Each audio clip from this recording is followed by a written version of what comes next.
Hello, good morning, and welcome to News Central. Now, my name is Mazino Appeal. The top stories this hour. Governor Fubara responds with parallel secretariats as police bars newly inaugurated Rivers State caretaker chairman. And NCDC considers declaring emergency amidst cholera outbreak in Nigeria.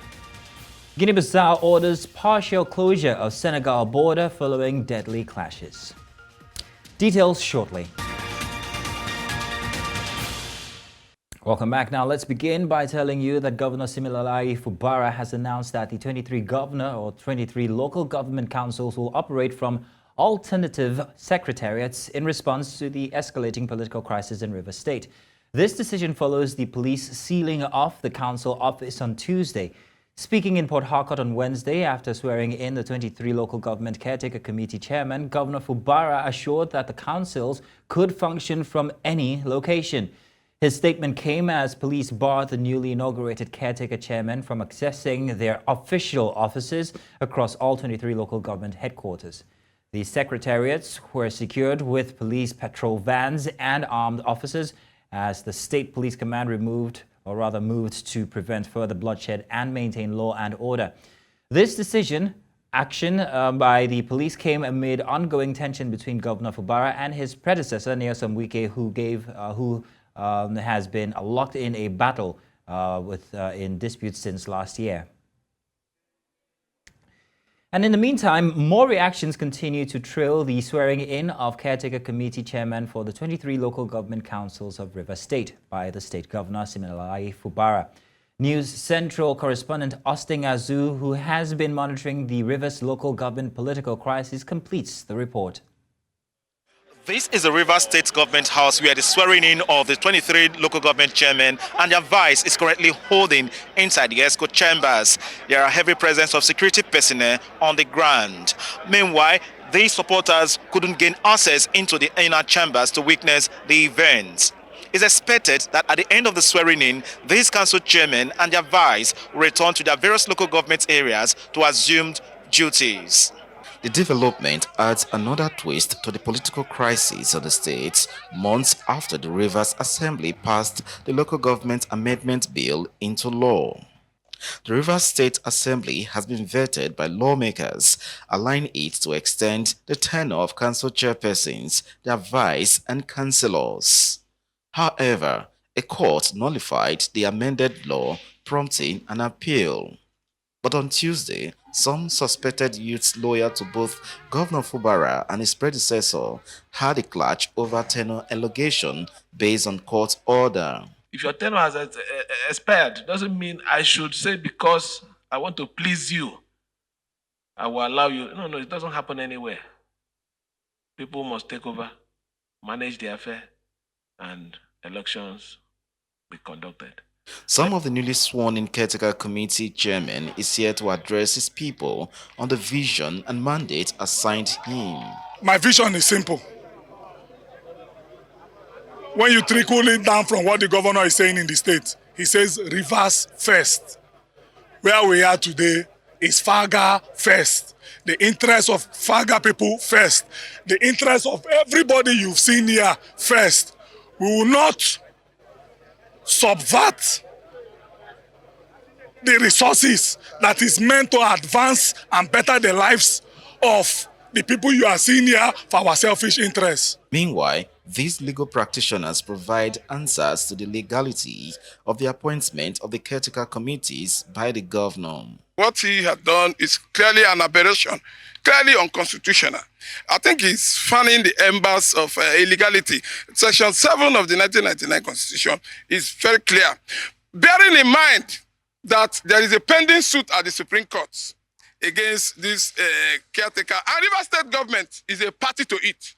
Now, mark you, if you look at Section 176, subsection 2, it says that the governor of the state is the chief executive officer of the state. So how can you imagine you're the CEO of a state that you want people to come outside and give you directions? The summary is that as we speak right now, there is no legal impediment stopping the governor of Rivers State from putting in place caretaker committees.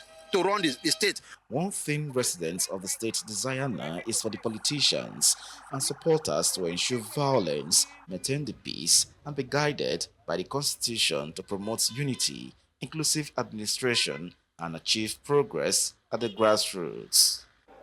In Port Harcourt, for News Central, Austin Azu. We're still going to be joining Austin Azu, who is on ground right now in Rivers State. He joins us to give us an update on the state of affairs there. Austin, good morning to you. Austin, how are you doing? Very fine, thank you. So, Austin, you've been on ground covering this since, since the start of the year. Exactly what's the state of situations right now in Rivers State since after the caretaker committee swearing in? Yeah, the current situation at hand is that the caretaker committee chairman have not been able to gain access into their offices to carry out their official assignment from the local government headquarters. However, when yesterday the caretaker committee chairman for Port Harcourt City attempted to go into the complex to assume office, but the security personnel who were on the ground prevented him, saying that they had not gotten any directive from their superior to open the gate for him. And not only that as well, this morning, we equally went there this morning to find out that the presence of security personnel, we are still very much on the ground as the headquarters. They are still mounting guard and providing security for the complex. Of course, we all knew what has been happening in the state, in the field, in the past few days. So the place on their own, for what they have said, they want to prevent, they want to ensure their guarantee lives and property. And the security personnel comprises of the police, led by the police, the NSADC and other security agencies are currently ensuring that they prevent any further breakdown of law and order. A few days ago, we saw what played out from the protests where some lives were lost. So they don't want to, according to them, they don't want to, record any casualty and no other further breakdown of law and order here in the state's capital. But however, issues regarding to the Rivers local government crisis is still ongoing. This morning, the Court of Appeal will be hearing the matter in Abuja. So probably at the end of the hearing, maybe subsequent times, the outcome of the hearing will determine what will become next here in the state capital and in the state.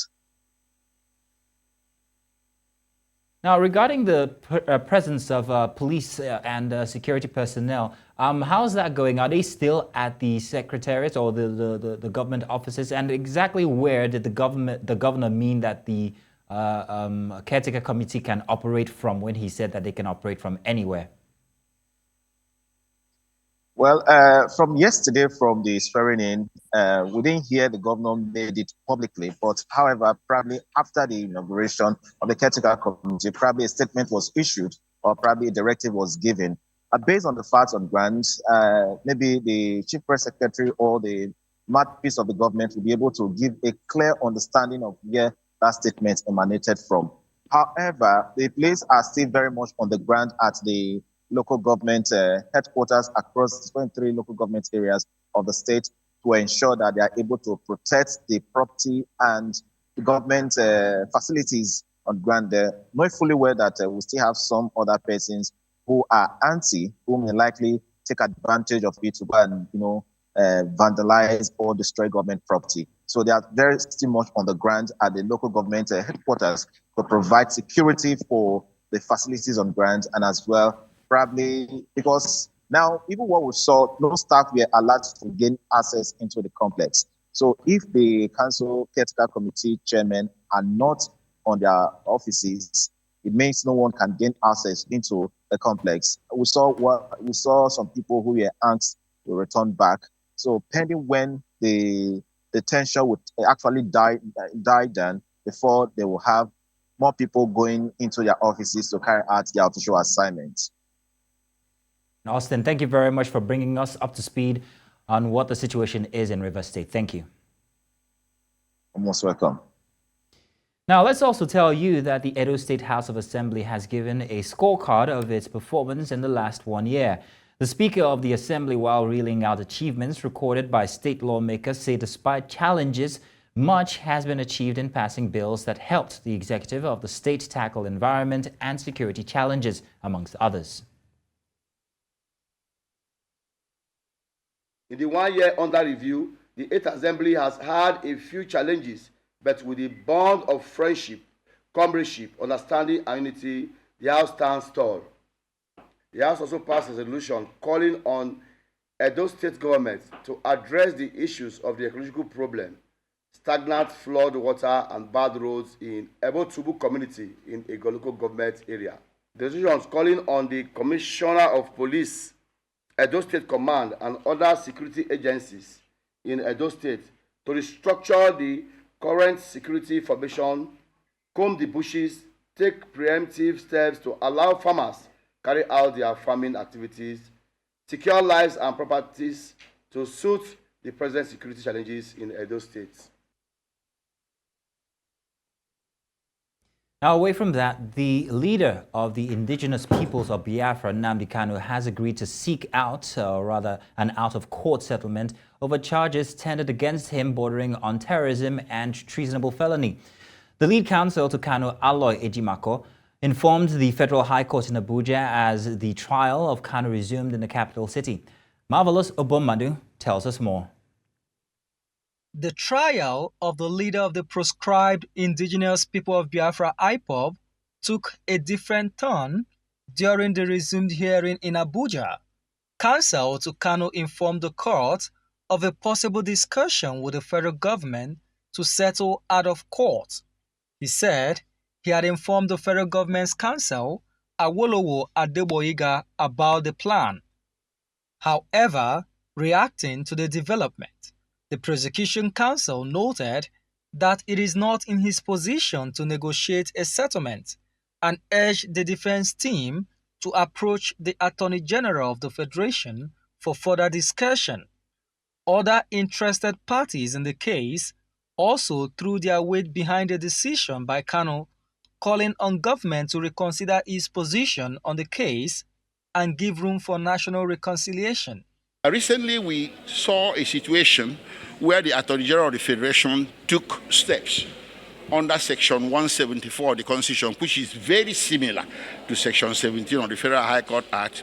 He took that position to discontinue the prosecution of two very high-profile cases in this country. The first one concerning Wole, Yele, Showore, and the second one concerning Bodijo of Mieteala. So these things are not unusual. So if they do occur as a conversation in open court, it's just as a matter of course. So people might wonder why such situation should not apply to Nnamdi Kanu, and that is what played out in court today. We can't go home most of the times. There's insecurity everywhere. People are being killed. Businesses are affected. Foreign remittance to our place is going down because people are leaving those rural areas. It's a matter of public interest and national interest that government considers this option provided under Section 17 of the Federal High Court Act and Section 174. And the ball is now in the court of President Bola Ahmed Tinubu government. As somebody who wants to renew interest, it's time to renew interest in the Southeast by opening the gate and let Nnamdi Kanu go home. And let's now open the conversation for addressing the challenges that led to this issue. After ruling on other applications from Kanu's lawyers, Justice Bintan Yako urged both parties to meet and revert back to court. Section 17 of the Federal High Court Act and Section 174 of the 1999 Constitution permits reconciliation. It is believed that it's based on this section of the Constitution that the Attorney General of the Federation invoked his powers to discontinue and end the trial of Showore. And now many Nnamdi Kanu supporters will be hoping that this kind of arrangement be done for him. In Abuja, for News Central, Marvelous Obomman. Welcome back. The Nigeria Customs Service says that it generated over 4 trillion naira in revenue collection in the last 16 months, which signifies about 74% increase in revenue collection for the country. The Comptroller General of the service made this known in Abuja, saying that the service has recorded an average monthly revenue increase of about 343 billion naira compared to 202 billion naira collected within the same period since his assumption of office.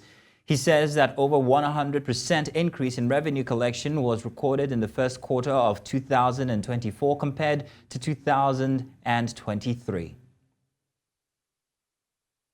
Recording a total revenue collection of 4.49 trillion between January 2023 and May 2024, compared with 2.58 trillion naira collected during the corresponding period of the previous year.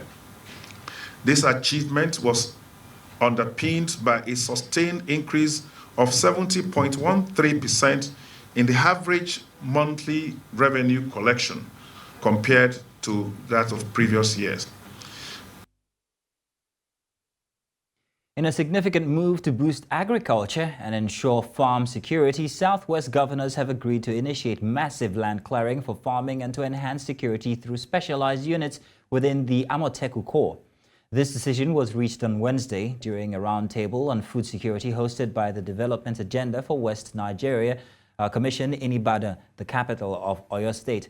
The meeting focused on comprehensive strategies to strengthen the agricultural sector across the region. The meeting was attended by the commissioners for agriculture from Ekiti, Ogun, Ondo, Osun, and Oyo states. Ebenezer Boluwade, Bolu Owotomo, Olatayo Aribo, Babatola Fashiru, and Olasukami Olaleye, respectively. Representing Lagos State was Emmanuel Audu, the Permanent Secretary of the Ministry of Agriculture. This initiative follows a recent commitment by the Southwest Governors Forum, which convened in Lagos to pledge massive industrialization and the revival of agriculture in the region. Now, a total of 300 persons are currently undergoing training on improved and mechanized farming in Nasarawa State under the sponsorship of the Abia State government. The trainees departed Umuahia, the state capital, last Friday to acquire knowledge on all the value chain of agriculture. News Central's Chinwe Ogele spoke with some residents of the state on this and now reports. With the increasingly high cost of food, most people as well as the government are looking towards farming as the only solution to the situation. Abia State government shortlisted 300 indigenes of the state for a 2 weeks capacity building in CSS Farm in Nasarawa State, adjudged as one of the best farms in the country. The citizens have applauded this initiative, but some are concerned about the post-training. So when you send people to go and learn a particular thing, make sure you have already made provision to help them to start it. It's when they start it, when they start doing it, that's when the training is effective. People that have gone through this thing are real farmers, since the thing have been going on. But they will not use those people. They will still change it, do whatever they like. Some say it would have been better for the government to select true farmers, alleging that most of the participants in the ongoing training are not farmers. You cannot see maybe 5 of them or 6 of them are farmers, or maybe you can only find 1 of them. All of them there, they will just occupy their names and do it. People that are farming, if you ask them to come out, they will not come out because they have been trying to do this thing for a long time. They won't get it. So when you call them now, they say, after we do this now, they use our name, our account number, everything. Then when the thing come out, they will now remove our name and add their name. One of the respondents who participated in a similar training in the past confirmed that there are usually benefits associated with such. Man, that's what that I didn't get the items of it. Improve I learned a lot of things. I learned a lot.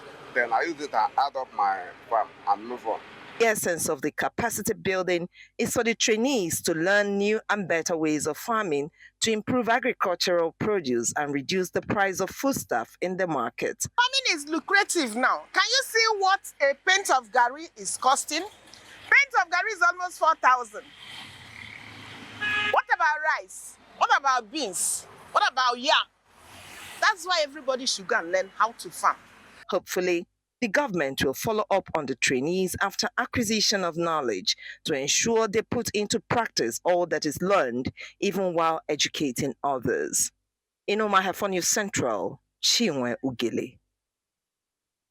Now, to boost the recovery and rehabilitation of communities affected by the insurgency in northeast Nigeria, the Vice President, Kashim Shettima, flagged off the distribution of agricultural inputs to victims of the crises. This was after the foundation laying for the headquarters of the Northeast Development Commission and road construction across rice-producing communities in Borno. News Central's Umaru Kirawa completes the report. The pain of the age-old insurgency runs deep in the lives of the people in northeast of Nigeria. The quest to rehabilitate, give a sense of belonging to the people, and reconstruct the region led to the establishment of the NEDC by the Nigerian government in 2017. This laying of new infrastructure for its head office doesn't only bring it closer to the people, but invites them to be paid-for stakeholders in the implementation of programs aimed at economic revitalization. Today's foundation laying ceremony is a step towards fulfilling His Excellency President Bola Ahmed Tinubu's priority and promise to prioritize initiatives that safeguard the interests of the Northeast. Every part of this country looks to us to transform our story of anguish into one of revival and triumph. The Vice President emphasized the government's commitment to addressing the humanitarian and economic challenges faced by the people. This is the outlook of the permanent headquarters of the NEDC, where the Vice President laid its foundation. We need to work hard enough to recover lost grounds and move in double loss to catch up with the rest of the country and indeed the developed world. It will be a matter of strategic imperative for the Commission to work with the state governments to unlock the energy potentials of the region. The Commission has acquired and is set to distribute associated and diverse units of agricultural machines, implements, inputs, and other processing equipment to eligible farmers across all the 18 senatorial districts in the region. We are always ready and in readiness to ensure that the best is given to you at any time. I want to thank you for providing a bridge, for providing a link in the person of the chairman, the MD, and of course an executive director. To boost economic growth and hasten recovery, groundbreaking for the second phase of the Jere-Bau Road network was also done by the Vice President to empower local farming communities. These initiatives are expected to go a long way in providing the much needed support to the victims of the insurgency, helping them to regain their economic footing and contribute to the overall development of the Northeast. In Maiduguri for News Central, Umaru Kirawa. The Nigeria Center for Disease Control and Prevention announced on Wednesday that it might declare an emergency due to the escalating cholera outbreak in the country. Speaking in Lagos, NCDC Director General Dr. Jide Idris stated that the center is closely monitoring the situation and may declare an emergency if the outbreak exceeds manageable levels. His comments were made during the Adetokunbo Alakija Memorial Travel Medicine Lecture at the Civic Center on Victoria Island, organized by the Nigerian Society of Travel Medicine. According to the NCDC's latest report, from January 1 to June 11, 2024, Nigeria has recorded over 1,141 suspected cholera cases and more than 65 confirmed cases, resulting in over 30 deaths across 96 local government areas in 30 states. In Lagos state alone, the Ministry of Health reported 350 suspected cholera cases across 29 wards in multiple local government areas. Of these, 17 cases have been confirmed and 15 fatalities have been attributed to severe dehydration caused by delayed medical attention. In the meantime, the Nigeria National Drug Law Enforcement Agency NDLEA says that it is adopting drug use prevention as a core tool to fight the increasing cases of drug abuse in the country.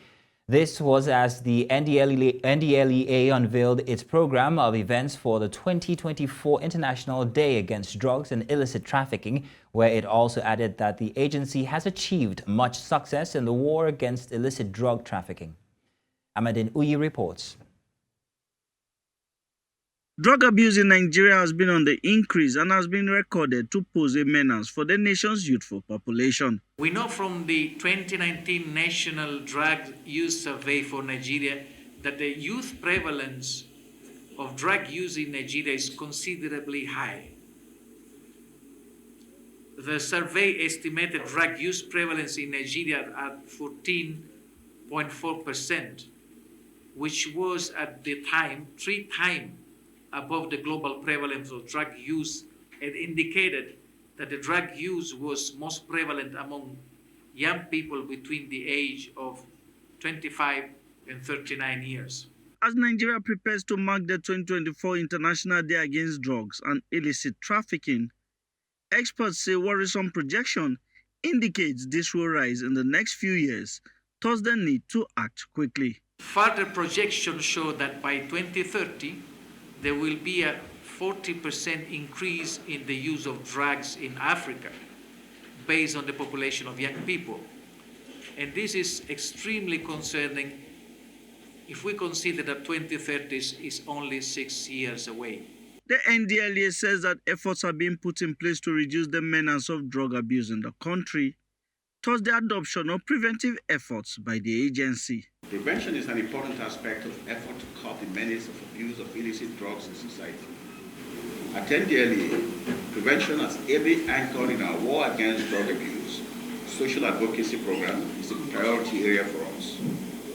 Within our modest means and with the support of the federal government and our various stakeholders, we have invested in prevention by various means over the past 3 years. The agency also adds that other measures are being put in place, thus its success in recording tremendous results and curbing illicit drug trafficking. Our offensive action against drug cartels and traffickers, launched in January 2021, has to date continued to yield the desired result with the arrest and prosecutions of several barons. As you are all aware, 2 serial traffickers got life imprisonment in court in April. Our prosecution efforts have continued to achieve successes in court, given the painstaking investigation and diligence in the prosecution of cases. The NDLEA also announced the program of events for the 2024 International Day Against Drugs and Illicit Trafficking, which commences on June the 21st. In Abuja for News Central, I am Amadine Uyi. In Nigeria, the term feminism continues to stir debate and misunderstanding among the populace. It has prompted a closer examination of what feminism truly represents in Nigerian society. News Central's Chidinma Ona compiled this report. Feminism, at its core, advocates for gender equality and the empowerment of women in all spheres of life. In Nigeria, it has often been equated with notions of male bashing, radicalism, and a threat to traditional values. These misconceptions have hindered broader acceptance and support for feminist ideals. The woman has one thing to do. She will, because her husband is saying no, even if it will benefit the family, the woman will have to submit to the what? To the husband's ideology, provided even if the husband is sincerely wrong. But because of the culture has made it, woman belongs to the kitchen, woman, the man is the head. It is true the man is the head, only when he submits to his wife as well. They are trying to tell me that you don't need to be under a man's roof. You can be an individual yourself. Whatever you need man for, is it not for children? Is it not just to give birth? But now that I'm hearing the meaning of feminism now, I think the media is doing a wrong news about that. If I have a male child and I have a girl child, I should treat them equally. In those days, you see someone say, oh, you don't need to spend much on a girl child, which is wrong, because you don't know what the future lies. So we treat them equally, you balance it. While some cultural norms provide stability in some aspects, they sometimes perpetuate inequalities. Moreover, the media, which plays a pivotal role in shaping public opinion, often misrepresents its goals by contributing to further confusion about a more accurate understanding of feminism.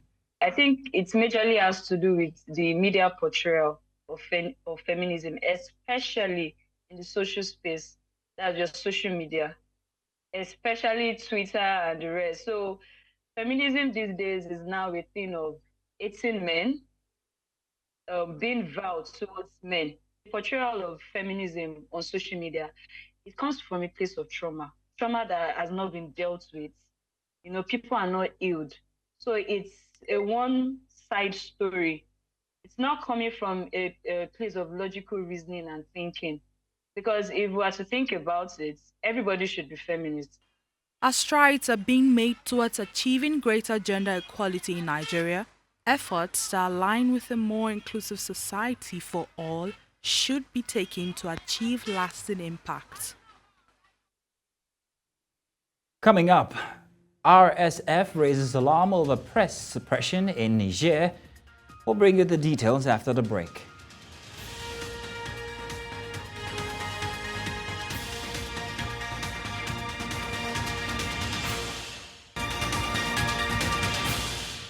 Welcome back. Now, the Press Freedom Organization Reporters Without Borders has expressed serious concern about the potential misuse of the newly revised law in Niger, which bans the dissemination of information that could disturb public order. Originally adopted in 2019, this law also prohibits the digital spread of defamatory material and insults. Since 2022, these offenses have been punishable only by fines. However, earlier this month, the head of Niger's military regime, General Abdurrahman Tiani, ordered the reinstatement of prison terms for these offenses, prompting RSF to issue a warning on Wednesday. In a statement, RSF highlighted the danger of this legislation being used abusively to imprison and censor journalists who work online. The organization urged for the law to be scrapped, noting that under its provision, individuals could be punished for distributing information likely to disturb public peace and order, even if the information is true. Now, at least 5 people, including women and children, were killed in renewed clashes between Rwanda-backed M23 rebels and government forces in eastern DR Congo on Wednesday. This tragic incident breaks a 2-week lull in fighting. The violence erupted on Wednesday morning, drawing nearer to the strategic town of Kanyabayonga, located on the northern front of a conflict that has plagued North Kivu province since late 2021. Kanyabayonga has become a focal point in the M23's armed campaign against the Congolese armed forces. In recent months, tens of thousands of people have fled to Kanyabayonga to escape the advancing rebels. The town, home to over 60,000 residents, lies approximately 100 kilometers from Goma, the provincial capital of North Kivu. Earlier this month, the International Committee of the Red Cross had to suspend food deliveries to thousands of displaced households in Kanyabayonga due to the intensified fighting in the area.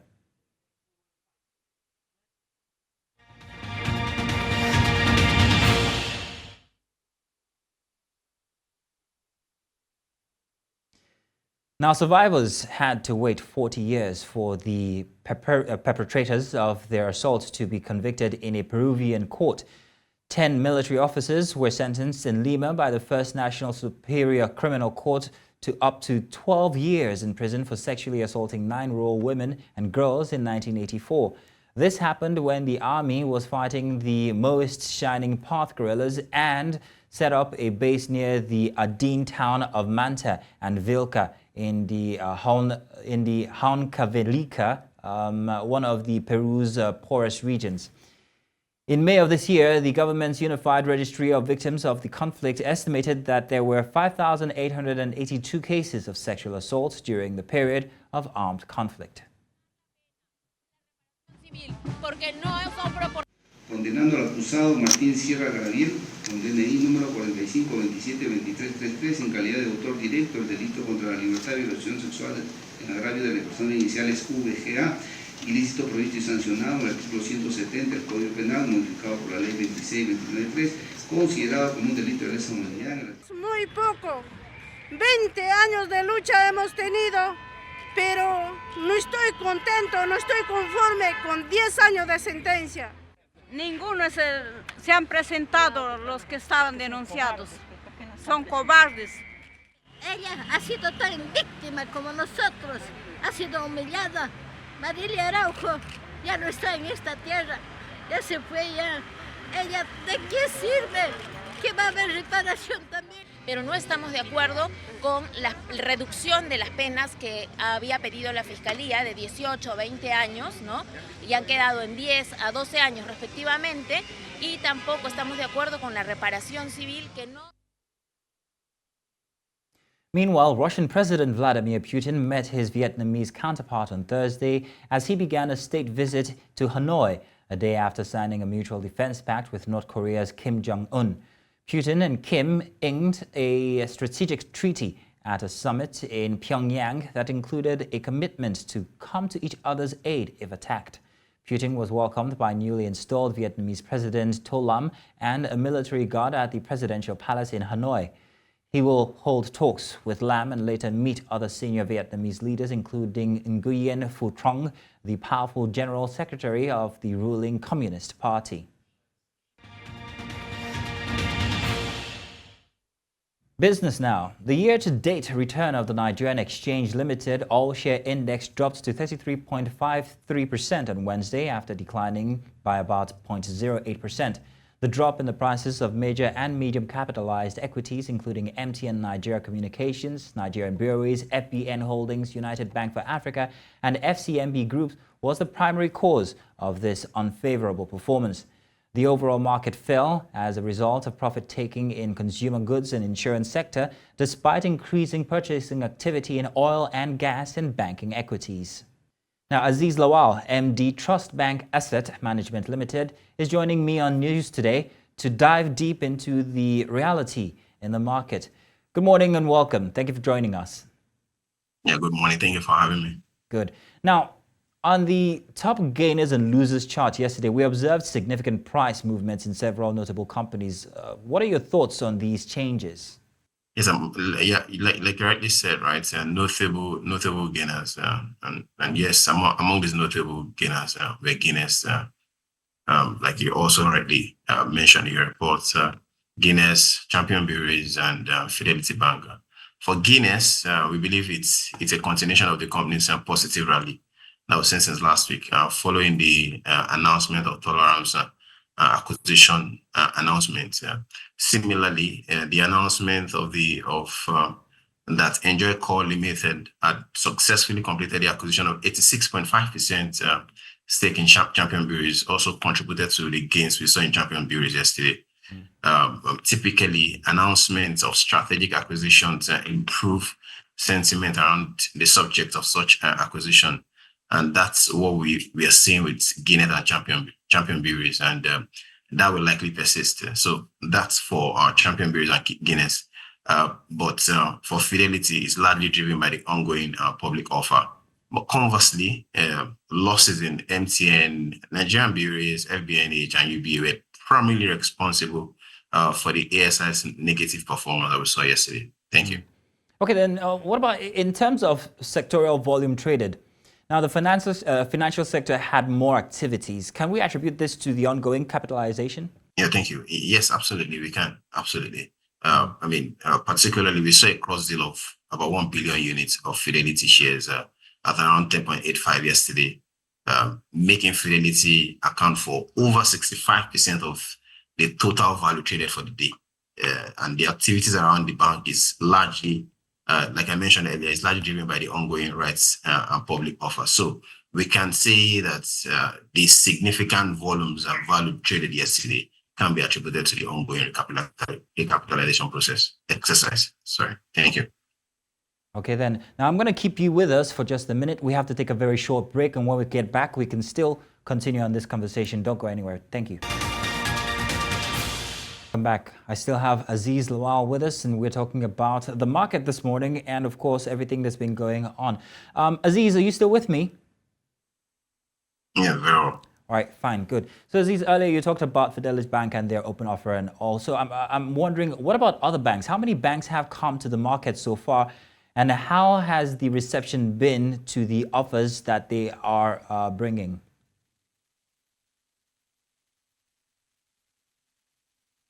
Okay, yeah. almost all banks have given indications of how much they plan to raise under the banking recapitalization exercise mandated by the Central Bank of Nigeria. However, the only offer in the market currently is that of Fidelity Bank. We have seen that via a combined offer, the bank is offering a rights issue of about 3.2 billion shares at 9.25 naira. And also simultaneously, the bank is also offering 10 billion shares at 9.75 naira. And I mean, if you are looking for investment insights, right, particularly for the audience, this is a very, very good deal because typically for a company's rights issue to be successful, it should be discounted. It should be discounted compared to the market price, right? So, and that's what we are seeing. I mean, like we said, like it was reported earlier that the trading price of Fidelity currently in the market is about 10.85, right? But we still expect that. I mean, the price we still see leg room for gain in that price. So, the offer is decent, right? And the room for those that are trading to also take advantage of the offering at the current levels is also very, very good. Thank you. Well, thank you very much, Aziz Lawal. Thank you for joining us this morning on the news. Yeah, thank you so much for having me. Thank you. We'll be back. And now, sports. Nigeria Premier Football League side Doma United now have a mountain to climb to escape relegation from the Nigeria Premier Football League, following a 1-0 home defeat to Sunshine Stars in a rescheduled matchday 36 game at the Pantami Stadium, Gombe on Wednesday. A first half goal from Sunshine Stars Yusuf Ibrahim condemned the Savannah Tigers to their 16th defeat of the season, leaving them on 43 points and 18th in the Nigeria Premier Footloose League table. The Savannah Tigers will now face Abia Warriors at home on Sunday in the last game of the season. A win and 3 points might not be enough to save the team's season.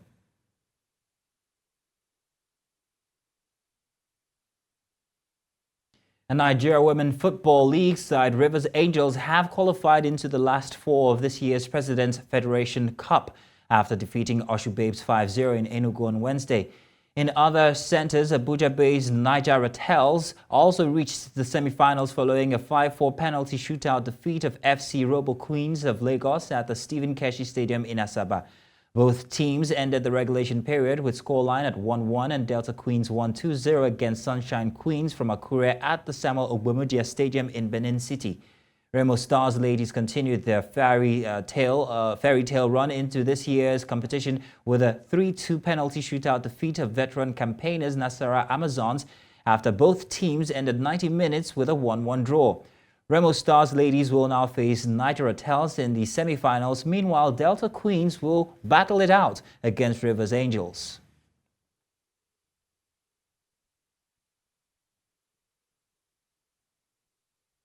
And that's all this hour. But before we go, let's take a look at some of our major stories. Governor Fubara has responded with parallel secretariats as police bars newly inaugurated Rivers State Caretaker Chairman. NCDC is considering declaring emergency amidst cholera outbreak in Nigeria. We also told you that Guinea-Bissau has ordered partial closure of Senegal border following deadly clashes. Do remember now, you can send your eyewitness report to the WhatsApp number on your screen now. And do follow us on social media. We are at News Central TV. You can watch News Central TV live on DSTV channel 422, Star Times channel 274, Able TV, and YouTube. Many thanks for watching. My name is Mazino Apio.